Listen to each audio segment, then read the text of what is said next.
guys म चाहिँ अब धेरै समयपछि विदेश आएपछि दौडिएको थिएन खासै हप्तामा 2 दिन दौडिएको थियो त्यही माथि अहिले त कामको कारणले चाहिँ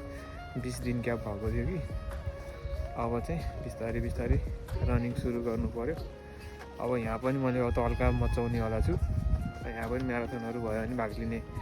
प्लान सोच्दैछु अनि यदि तपाईँहरूलाई रनिङ सम्बन्धी टिप्स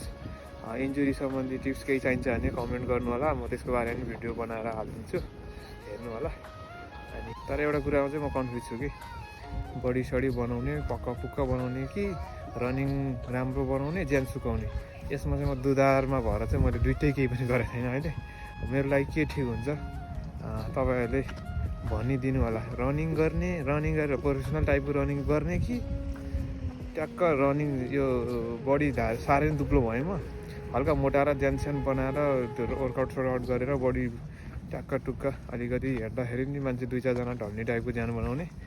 तपाईँहरूलाई कुन चाहिँ मनपर्छ कमेन्ट गर्नु होला म त्यही अनुसार गर्छु अब रनिङ त धेरै भयो गरिएको थियो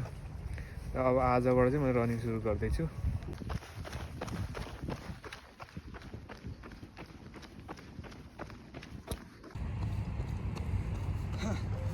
चाहिँ मैले पहिलो दिन 4 किलोमिटर 20 दिनपछिको पहिलो दिन हो यो चाहिँ अनि अलिकति काम चाहिँ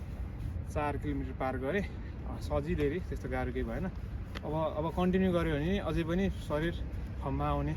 अवस्थामै छ त्यति कमजोरी भइसकेको छैन टाइमहरू मिल्यो भने चाहिँ अझै पनि कन्टिन्यू गर्ने रहर छ हेर्नु होला गाइज मेरो